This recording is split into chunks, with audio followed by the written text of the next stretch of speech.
I got an opinion piece here in the Washington Post that's it's pretty interesting, and like basically, I don't know if this is a recurring segment on the show, but it's a question that comes up from time to time, and that question is, men, what are we killing these days? What are men up to killing and destroying? What are we up to? Like, what are we fucking up these days by ending the life of?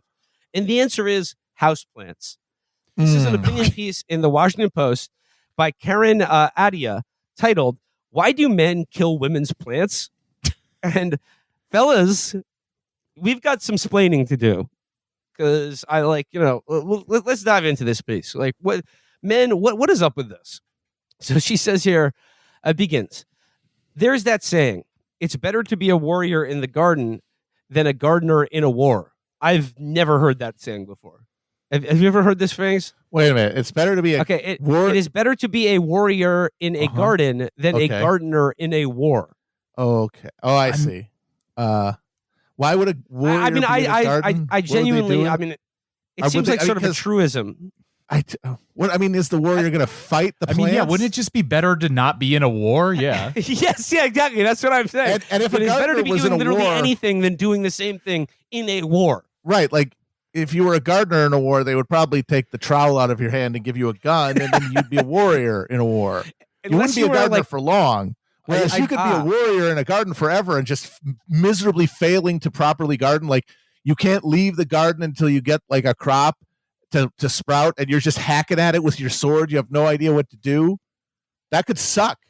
Matt, actually, I do like your idea of a warrior in the garden as being antagonistic to the plants. So your goal is there to eradicate plant life in your garden, which is like the opposite of what you want in a garden. So he's doing a bad job, and maybe there's consequences for that. Maybe he gets fired. Maybe he gets evicted. I was just trying to think of an example of gardening during a war. And you know what? It was all those British officers that became POWs during World War II. All those RAF officers that were sent to like the Great Escape or whatever. They got to garden. They were loving it. They had a great time. Yeah. No bigger fucking teacher's pet nerds than the officers who tried to escape from POW camps during World War II. You fucking made it, dude. You served your country. Just chill out. Do drag for each other, which I know you guys love more than anything. Yes. Have your little garden plot. They got to do panto and have a big sleepover with their the friends. The Geneva Convention forbid officers from doing work. They were not allowed to work, so they could just hang out. You're going to win at that point. The Germans are fucked. You're going to go home in a while, and you're not going to get killed in the meantime. What are you doing? Take a load off. You fucking lunatic.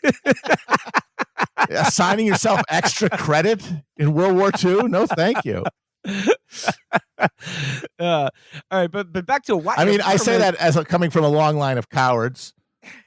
My grandfather volunteered for the Coast Guard in World War II. Good move. You see, Mr. Chrisman? Nope. Mr. Chrisman, it is every officer's duty to resist the enemy and evade capture and escape by any means necessary.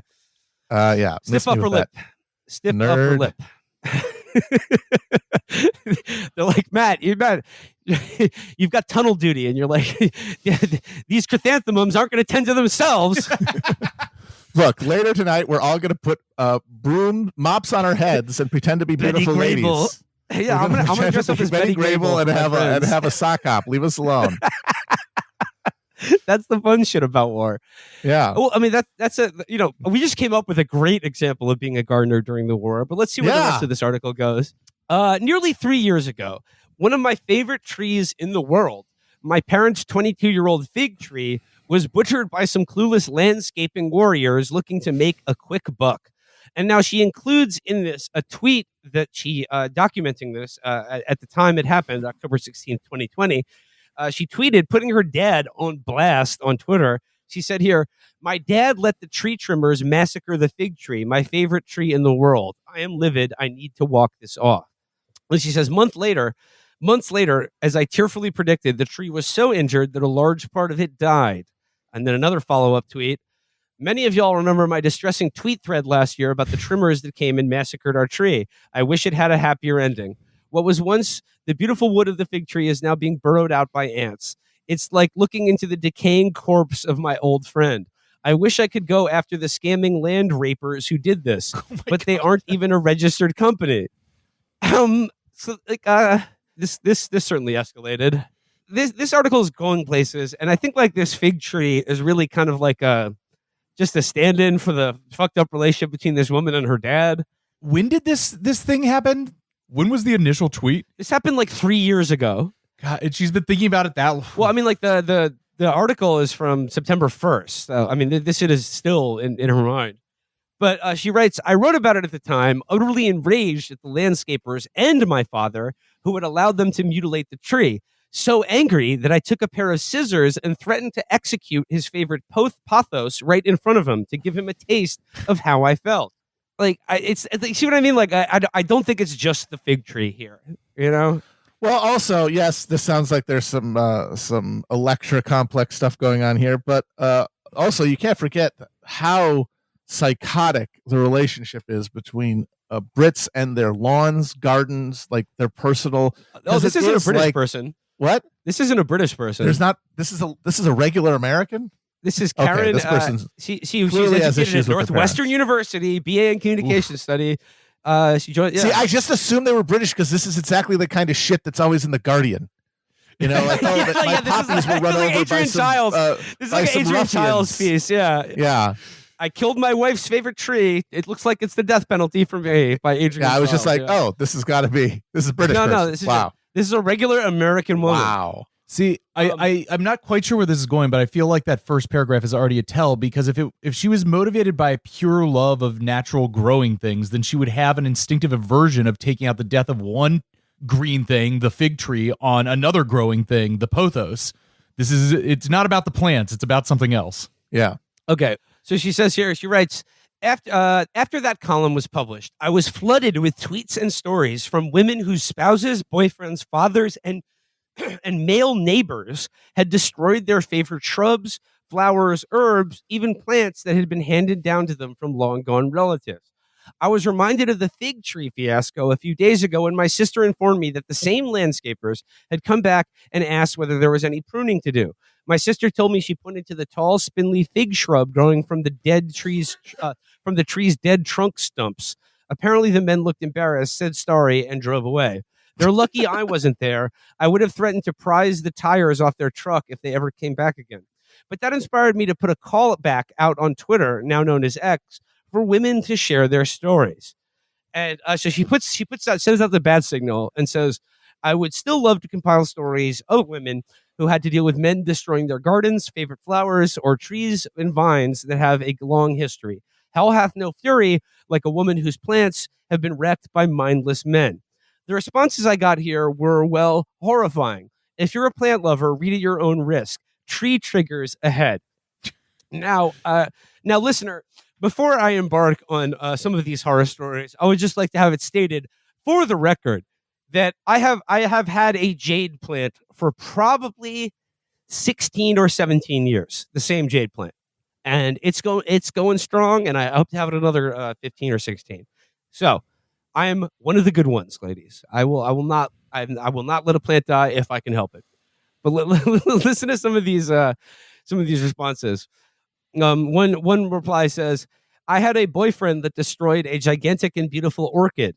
I'm talking about 3 to 4 feet tall and at least 2 feet wide, because he was jealous that one of our mutual friends, a man, gave it to me as a trade for my help with his business. Okay, so yeah, that's not a man problem. This guy is a psycho. Come on. That's not Homer Simpson going, oops. Okay, next one. I lovingly recreated a medieval style herbal lawn in our backyard. Husband, in parentheses, now former, had a service mow the lawn while I was out of town. They alerted him to the weeds in the lawn and offered to remove them. One application of weed killer and 6 years of work was gone. Ooh. Jesus Christ. See, now that's what we're talking about. Yeah, that's classic oafish. Yeah. That is male ovary. Mwah. That is some King of Queens level. Some Jim Belushi grade male ovary. Congratulations. Just riding a John Deere over like a bed of rosemary or something. Got a propeller beanie. Drinking a beer. It does take a special kind of husband ovary to not have noticed that your wife has been cultivating one part of your lawn there all the time for 6 years. Just like The one time she went out of town being like, oh, I wonder why we've never mowed this part of the lawn in 6 years. Next one says, my husband had weeded, quote unquote, so many of my perennials. He mowed over an azalea bush. He planted a mum where my peonies were and killed that. I can go on and on. So now I take him with me to the nursery and tell him the price of everything I am buying that he killed. There you go. Hit him in the wallet. There's a few more. Let's see. Early in their marriage, my parents and toddler and me spent some time living with my mom's grandparents. Her grandparents had grapevines that they were very proud of, and wouldn't you know, my stoned father wound up killing them in an attempt to prune. My mom was and still is pissed. There we go. More. This is the good stuff. Keep this coming. I like this. A friend of mine he's got fucking Hendrix on and giant headphones. He's got a boobie the size of a fucking Sunday Times coming out of his mouth. A friend of mine took a job in another town at the start of her divorce. Before she could dig up her flower bulbs collected over the years, he completely covered the bulbs with rocks, baking them in the southwest sun. He knew what they meant to her: intentional, vindictive, spiteful. I mean, that's not oafery. That's just cruelty. I don't like that. I don't like the ones where the guy's just being a psycho. All right. Well, I mean, there's more similar tales, but there's some commentary on it. She says, I don't know whether the destruction of plants and gardens is commonly considered a sign of toxic or even abusive characteristics in a relationship, but maybe it should be. Plenty of women pointed out that the men who had destroyed their plants were now their exes. I'm not saying all women are earth goddesses, blessed with the innate horticultural talents. And of course, not all men are out there murdering every tree and shrub they can get their hands on. I do know men who have gorgeous gardens and are quite good with indoor plants. From what I could find, there haven't been many studies on the gendered aspects of American lawn and garden care or yard work and why men sometimes kill plants they shouldn't. But for me, growing up, lawn care was male work, and no surprise, manicured lawn grass remains a symbol of male material success. So it's like, there's sort of like the lawn, right? Which is like, that is like the man, the landowner, the sort of the baron, and like a tending of the lawn is man work, because you have to do battle with it. You have to you got to cut the grass. George Bush clearing the shrubs. You got to clear the shrubs. But got to clear the brush and shrubs. But then there is gardening, which is I think fairly can be nurturing, as gendered, nurturing, and bring forth either food to eat or flowers, which is it's a bit fruity. It's nourishing one way or the other, the spirit and the body. As Crystal DaCosta wrote in Scientific American in 2017, the state of a homeowner's lawn is important in relation to their status within the community and to the status of the community at large. Lawns connect neighbors and neighborhoods. They're viewed as an indicator of socioeconomic character, which translates into property and resale values. Lawns are indicative of success. They are a physical manifestation of the American dream of homeownership. They are also something that I think should probably be made illegal. I think we should have, because the Roundup that you need to pour into the groundwater to keep a fucking lawn looking the way like it is just going to make it so that we can't eat food in the coming decades. And and not to mention all the cancerous effects of Roundup, but also just the water wasted on fucking watering lawns. It's just it's all to maintain this parody of our old relationship with nature. It's literally we just need to have a little therapeutic valve for the fact that we just wrenched ourselves completely from any relationship to the natural world. So we got to create this little curated parody of it, like a serial killer who poses his victims in merry configurations. But yeah, it's the common thread in the responses I heard from women had nothing to do with grass, but with flowers, herbs, trees, and vines being ruined by men who either refused to listen to women's instructions or had tipped over into rage. I've yet to hear of a woman poisoning a man's lawn out of negligence or spite, but if it's happened, I'm all ears. See, I think maybe the thing is if the lawn is in conflict with the herbs, the vines, the flowers, and I guess to the lawnmower dad, they're all just chaff to be sliced up, mowed, destroyed, and brought to heel. Yeah. No, all you have is the blade. Well, as Karen, you are in fact a warrior in a garden, armed only with a blade. The next paragraph says, Is it the sense of power they get from wielding large, sharp tools? Or given that women's labor, especially in the home, is valued less than men's, is it that our gardens work with flowers, vines, and heirlooms passed down is also less valued? Or can it be that these men are jealous of the time, energy, and dare I say love that women give the gardens we care for? We know that spending time in nature and caring for plants and flowers are sources of stress relief, well-being, and joy. The stories that paint men as blundering idiots in women's gardens obscure the very real harm these men have caused and the very real pain many women describe feeling when they discovered their plants dead. Perhaps this gets to a larger point about society, gender, and nature that has been a running theme throughout history. The male fear and contempt for nature, and women that leads some to see both as things to be cold, controlled, colonized, and wrestled into submission. Anyway, as for my parents' fig tree, she has seen better days. But like so many of the American women I know who've survived neglect, callousness, and men, she's still kicking. So you can't keep a good tree down. But I'm glad. Sounds like a cool tree. I mean, I think there is a useful lesson there for guys. Pay more attention. That's always a good suggestion. Be less Doug Heffernan and more. I can't even think of an alternative because they're all like that. I would recommend just getting into, like I said, I've had a jade plant for, like I said, as long as I have, because they take almost no upkeep. So like invest in plants that, like succulents, that you have to water. If you forget to water them for a month, they'll be fine. Or cactuses are also quite good. But, orchids, if someone brings an orchid into my house, I'm killing that shit. I'm killing it immediately. I also think a lot of guys need to find ways to get into things that are maybe through the more analytical realm, like how one might like research and build one's own PC at home. So just figure out the ways that you can approach something like a science project or a manual to be cracked or a math problem to be solved. And that will get you into the garden mindset. I tipped my cap to the lady who showed her husband how much everything he ruined cost. Because that is the way to actually pierce the bubble. That's the way to get it real to him. You turn the thermostat up by a degree, and every dad in the country knows exactly the cost of that 1 degree temperature of heat.